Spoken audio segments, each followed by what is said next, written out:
반갑습니다. 오늘 새벽에는 우리 므낫세라고 하는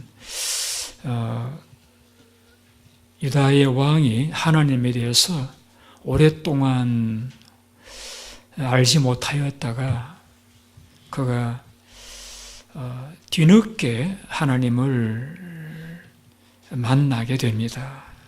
그리고 하나님을 섬기는 자가 됩니다. 제가 성도님들과 대화 나누면서 종종 느끼는 것 중에 한 가지가 뭐냐면은 하나님에 대해서 오해하는 부분들이 많구나 하는 것을 느낍니다. 우리가 간혹 이렇게 교회 오다 보면은 앤더슨 애버니의 그 경찰차가 이제 길가에 세워져 있는 것을 보게 되었습니다. 간혹 보면은 경찰들이 그 차 안에서 카메라를 가지고 이렇게 보고 있는 모습을 보게 되었습니다.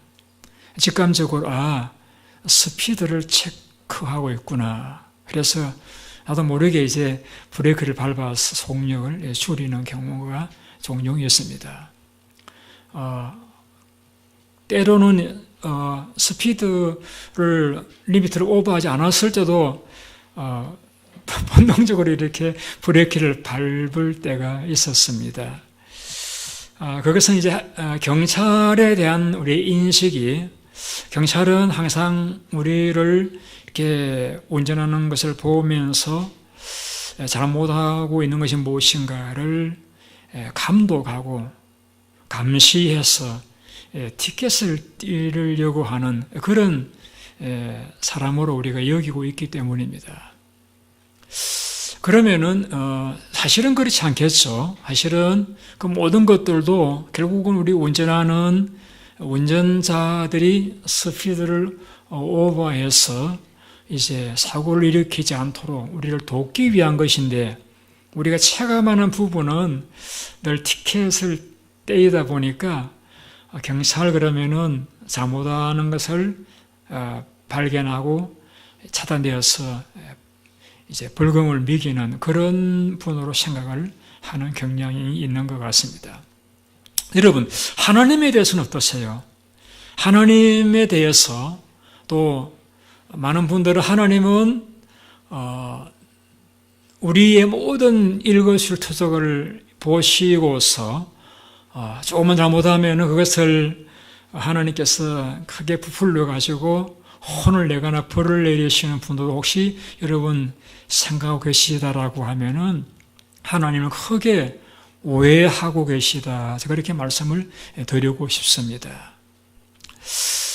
우리가 미국에 와서 살면서 99%가 다 백인들이, 우리는 뭐 1% 들어가지 않는 코리안들로 살면서 알게 모르게 우리가 불이익을 당한다든지 혹은 또 소외를 느끼는 일이 많이 있으리라고 생각을 합니다. 오늘 본문에는 하갈이라고 하는 애굽 여인에 대한 이야기가 기록이 되어져 있습니다.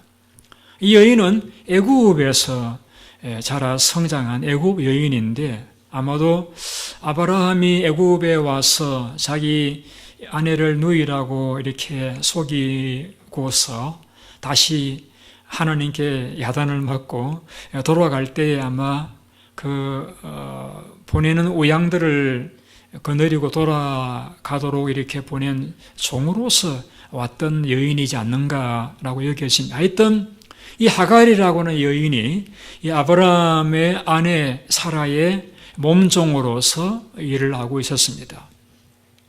그런데 아브라함이 결혼을 했는데, 언제 결혼을 했는지는 정확하게 알 수 없습니다만 하여튼 가나안 땅에 와서 10년이 지나가면서도 그가 자식이 없습니다. 여러분, 지금은 그렇지 않습니다만 옛날에는 자식이 없으면은 하나님께 저주받은 것으로 그렇게 여겨지던 시대다 보니까 너무 이제 사라가 죄책감을 많이 가지는 것입니다. 하나님께서 말씀하시기를 의심하는 낙심하는 아브라함에게 반드시 너에게 내가 너를 통해서 자식을 갖게 하겠다고 약속을 주셨습니다. 아브라함은 자기의 종을 통해서 재산을 물려주려고 했는데 하나님 그것이 아니고 너의 몸에서 씨를 줄 것이라고 말씀을 하셨습니다. 그래서 이 사라가 가만히 생각해 보니까 아브라함 몸에서 씨를 준다고 했지 자기 몸을 통해서 씨를 준다는 말씀을 안 계셨기 때문에 꼭 나를 통해서 애를 기다릴 필요가 무엇이 있겠는가라고 여겨졌던지 남편에게 이렇게 조언합니다. 여보, 내 몸 중 하갈이 건강하고 또 성실한데 하갈을 당신이 이제 함께 잠을 자서 아이를 생산하는 것도 하나의 방법일 수 있지 않겠는가 그런 말을 했을 적에 신중하지 못한 아브라함이 정말 본심도 그럴 줄로 알고 오해했는지는 모르겠습니다만은 하갈에 함께 동심을 했습니다. 그래서 하갈이 바로 또 임신이 되었어요. 그런데 하갈이 임신이 되면서 참 사람의 마음이라는 게 참 간사하죠. 임신이 되니까 주인 사라를 업신여기고 무시하고 멸시하기 시작합니다. 어떻게 했는지는 모르죠. 하갈이 주인 보고 내가 지금 이 아기가 배가 고프니까 밥 좀 하라든지 혹은 또 물을 또 오라든지 뭐 그렇게 요구했는지는 알 수 없습니다만은 사라가 너무 화가 나가지고 이 남편 아브라함을 덜덜 볶습니다. 내가 당신을 통해서 자녀를 생산하라고 하갈을 당신에게 주었는데 당신의 종이 나를 이렇게 무시하고 없애기니까 도무지 나는 같이 살 수가 없다. 내보내라. 날마다 아브라함을 덜덜 볶으니까 아브라함이 견디다 못해서 그럼 당신의 종이니까 당신 마음대로 해라 해가지고 하갈을 내보내게 됩니다. 자, 임신한 여인이 집을 떠나서 갈 곳이 어디였습니까? 그 고향이라고 하면 애굽밖에 없지 않습니까? 그 임신한 몸을 이끌고 애굽으로 가는데 들판을 헤매다가 자, 물은 떨어지고 목은 마르고 먹을 것은 없고 날은 덥고 외롭고 힘들어서 지쳐 쓰러져 죽어가고 있습니다. 그때에 누가 찾아왔는가 하면은 하나님의 사자가 찾아왔습니다. 이 하나님의 사자라는 이 표현은 구약의 종종 나타나시는 사람의 몸으로서 나타나시는 예수님을 상징합니다. 하나님 사자가 그에게 나타나서 하갈아, 내가 어디서 왔으며 어디로 가느냐? 아주 철학적인 질문이죠.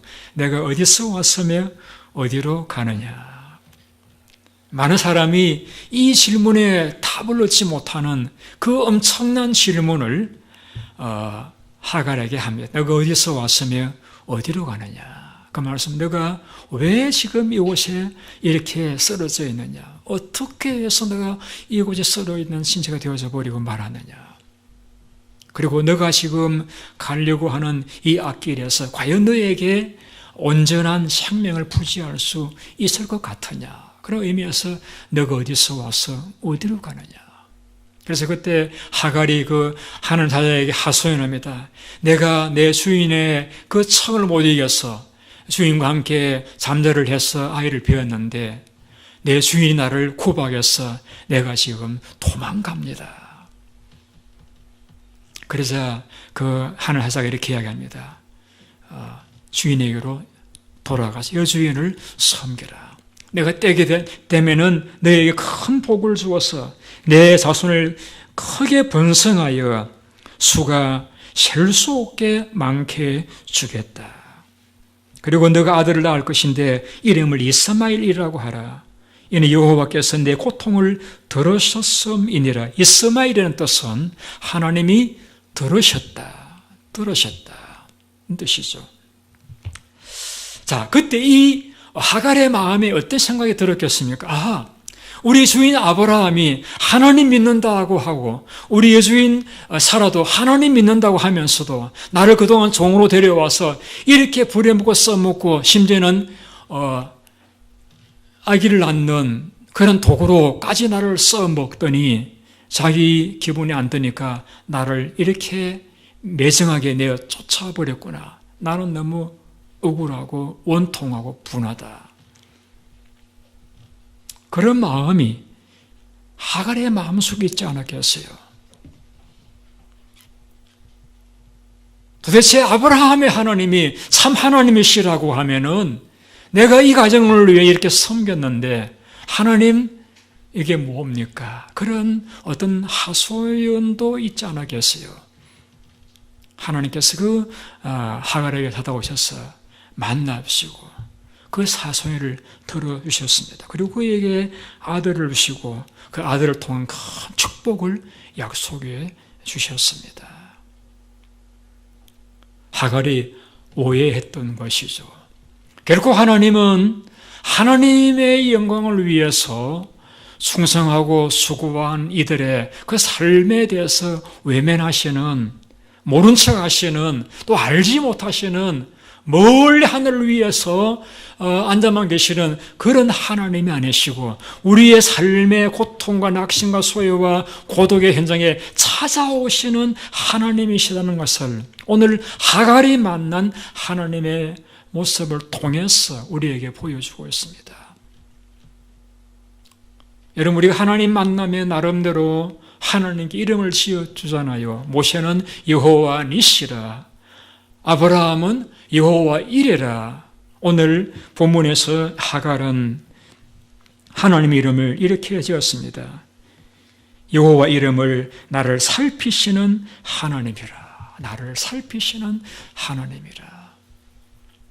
여러분, 하나님께서 우리를 보시고 살피시는 목적은 한 가지입니다.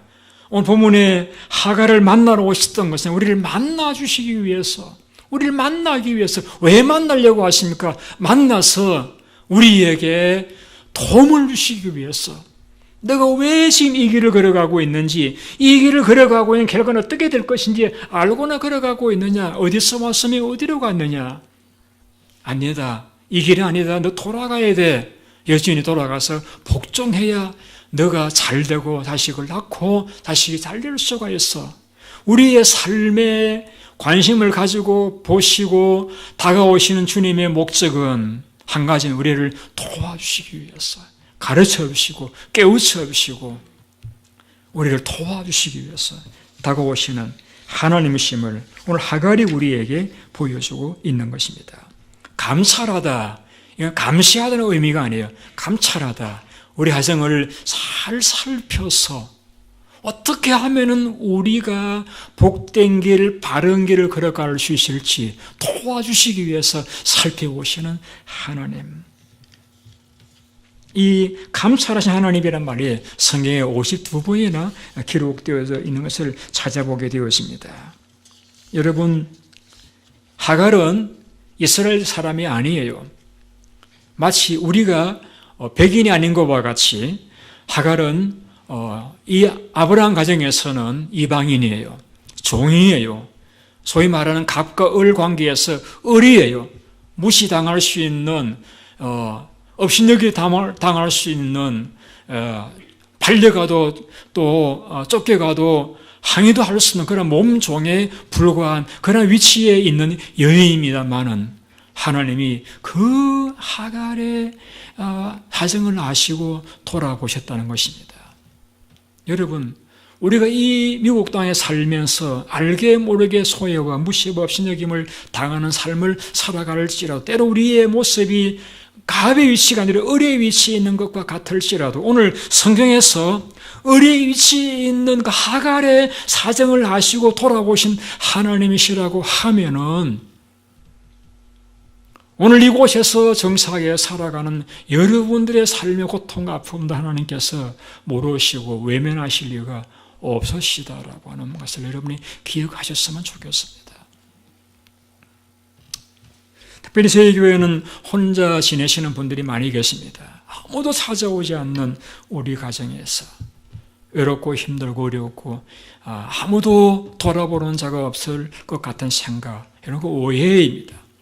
우리가 느끼지 못하고 깨닫지 못해서 그렇지, 하나님의 눈은 시편 139편에서 항상 우리를 지켜보시고 또 우리와 동행하신다고 약속하고 계시잖아요, 여러분. 우리 눈에 보이지 않으시다고 해서, 우리 귀에 들리지 않으시다고 해서 하나님께서 멀리만 계시고 우리 혼자만 동정에 처해 있는 것이 아니라고 하는 사실을 여러분이 생각하시고 오해를 푸시기 바랍니다. 여러분, 주님께서 왜 하갈을 만나 그렇게 가르쳐 주려고 하셨습니까? 이유는 한 가지입니다. 그를 사랑하니까. 그를 귀하게 여기셨기 때문에. 여러분, 하나님이 왜 여러분과 함께 하시고, 왜 여러분의 기도에 귀를 기울이시고, 왜 여러분의 너를 돌아보시며 살피시고, 여러분 동행하시는 이유가 무엇입니까? 한 가지잖아요. 여러분을 사랑하시기 때문에. 왜 여러분 사랑하십니까? 예수님이 여러분을 위해 돌아가셨기 때문에. 성경에서 많은 내용들이 있습니다. 이걸 다 줄이보면 한마디잖아요. 하나님은 우리를 사랑하신다. 그래서 독생자 예수님을 보내주셨기 때문에. 왜 여러분을 사랑하십니까? 여러분들이 이 땅 위에 이방신들이 많이 있습니다만 여러분이 마음을 열고 예수 그리스도를 여러분의 신으로 받아들이셨기 때문에, 하나님의 아들을 받아주셨기 때문에, 하나님께서는 여러분보다 여러분 속에 있는 그 하나님의 아들이 너무 귀하기 때문에 여러분도 귀하게 여기시고 할 수 있는 여러분을 살피시고 도와주시려고 하셨어. 우리를 만나시고 우리와 동행해 주신 사실을 생각하신다라고 하면 여러분 외로워할 것 없습니다. 사실은 우리가 말이죠, 하나님에게 이렇게 기도를 드려야 돼. 하나님, 내 눈을 밝혀서 주님을 보게 하여 주십시오. 내 귀를 열어서 지금도 나에게 이르시는 세미한 음성을 들을 수 있도록 도와주십시오. 주님, 내 깨달음을 주셔서 주님도 지금도 내 속에 계시는 그 어떤 사람들보다 더 좋으신 분으로서 나와 함께 계시는 주님을 내가 보고 느끼고 깨달을 수 있게 해주셔서 더 이상 내가 외로워하지 않고 소외를 느끼지 않고 내가 찬송하며 감사하며 살아갈 수 있는 내 눈을 열어주시옵소서, 내 귀를 열어주시옵소서, 내게 깨달음을 주시옵소서라고 우리가 기도하셔야 하지 않겠습니까,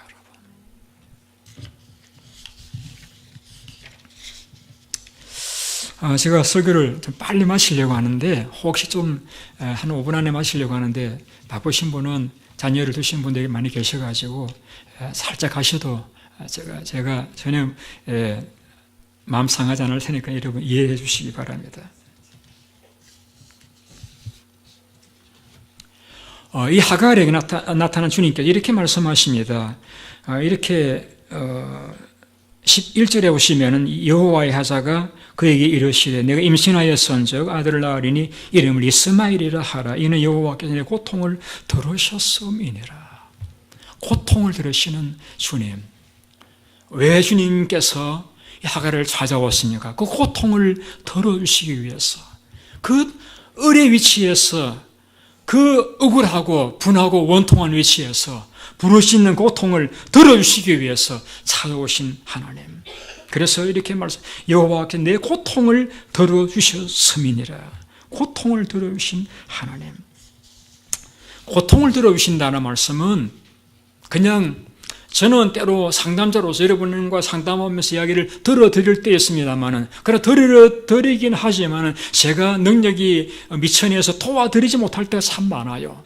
그러나 주님이 우리의 기도를 들어주신다는 것은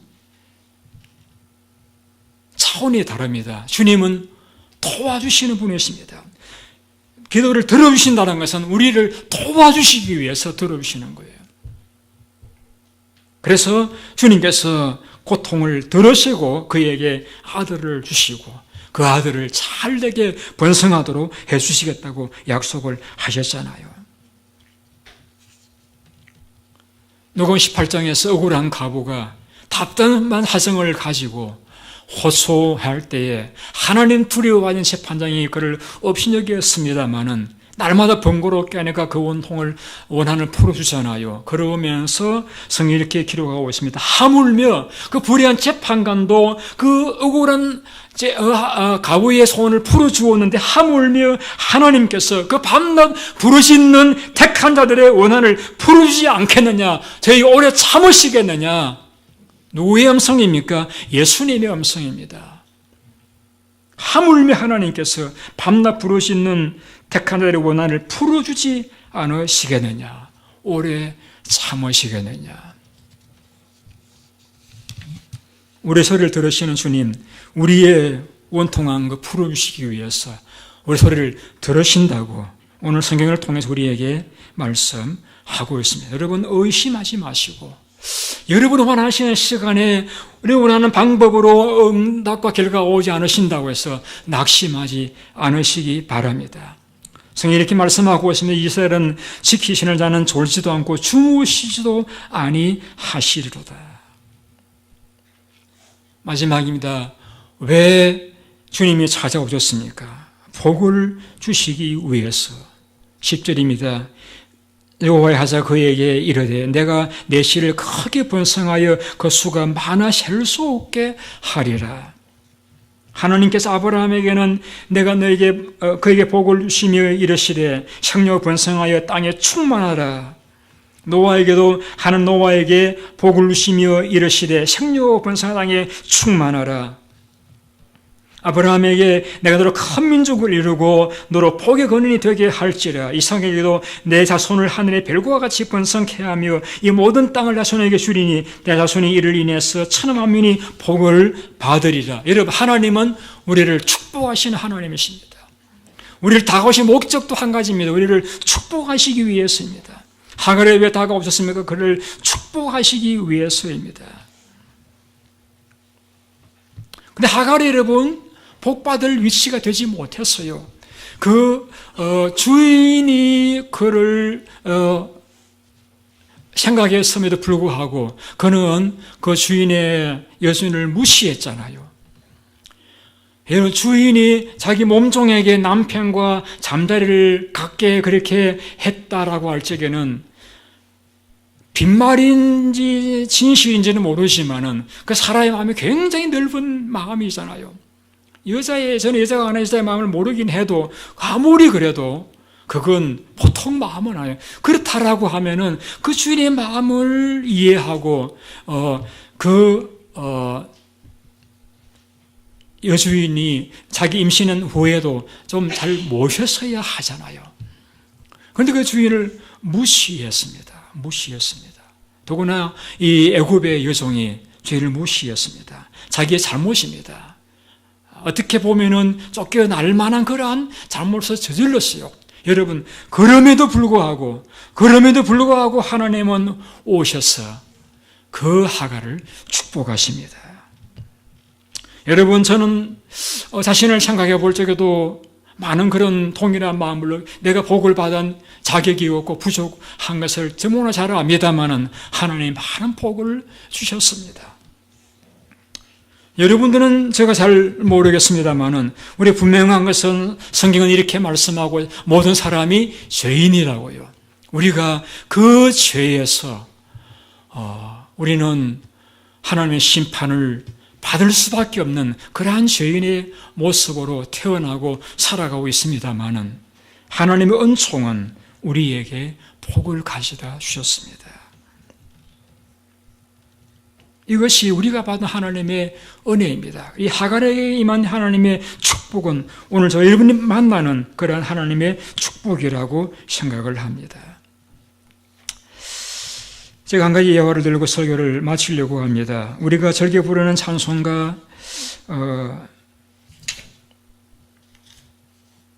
384장 나의 갈 길 다가도록 이 찬송을 지은 사람은 페니 크로스비라고 하는 장님입니다. 그는 태어날 때부터 장님은 아니었는데 감기가 들어가지고 눈주위가 굉장히 부풀어 올랐는데 그것을 보고서 이나에서 약국에 갔던 약사가 그 생후 육주된 그 갓난아기 그 눈주가 부었는데 그것을 가라앉히기 위해서 겨자를 갈아서 눈에 붙이라고 했답니다. 그러니까 그 따가운 겨자를 눈에 붙였으니까 그만 그 눈이 실명되어져 버리고 말았습니다. 그런 눈 시력을 잃어버린 그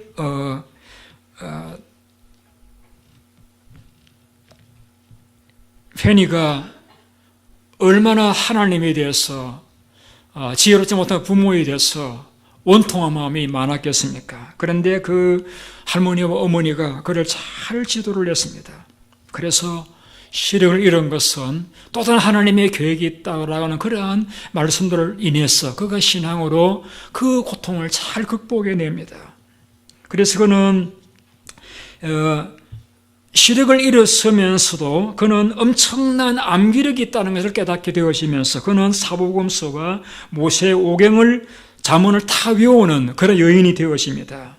그리고 그가 하나님의 은혜를 체험하고서 많은 찬송가를 지었습니다. 여러분 잘 아시는 오늘 부를 나의 갈 길 다가도리 찬송뿐만이 아니라 예수를 나의 구주 삼고 찬송, 나의 생명 되신 주, 나의 영원한 신 기여, 내가 주의 음성을 내가 들으니 인내하신 구세주여, 이후에 많은 은혜로운 찬송들을 그 여인이 지었습니다. 그가 이런 말을 남겼습니다. 제가 만일에 천국에 가서 내게 그 겨자를 갈아서 붙이라고 했던 그것을 내가 만난다라고 하면은 나는 그에게 감사할 것입니다. 왜? 내가 이 시력을 잃음으로 말미암아 시력이 있음으로 알 수 없었던 하나님에 대해서 더 많은 하나님을 제가 체험하고 은혜를 받을 수 있었기 때문이라고 하는 그러한 간증을 남겼습니다. 그는 늘 그런 말을 했습니다. 장님이 좋은 것은 내가 맨 처음 눈을 뜨는 그 순간에 나는 예수님의 얼굴을 배울 것이기 때문이다라고 했습니다. 여러분, 우리의 가는 길, 우리가 이 새해를 맞이하면서 우리가 가는 길을 어떤 일을 만날는지 우리가 알 수 없습니다만은 여러분, 애국으로 가는 하갈을 주님이 오셔서 만나주시고 그의 그 답답한 마음을 시원케 해주시고 그의 기도를 들어주시고 그를 축복하셨다라고 하면은 오늘 이 예수님께서 우리의 마음에 내소하시면 우리의 가는 이 한 해 동안의 길에서도 우리의 기도를 들어주시고 우리를 만나주시고 길을 인도해 주시고 가르쳐 주시고 우리를 축복해 주실 줄로 여러분이 믿으시고 믿음을 가지고 외로워하지 마시고 담대하게 한 해를 살아가신 여러분들이 되시기를 예수님의 이름으로 축원드립니다. 우리 찬송가 같이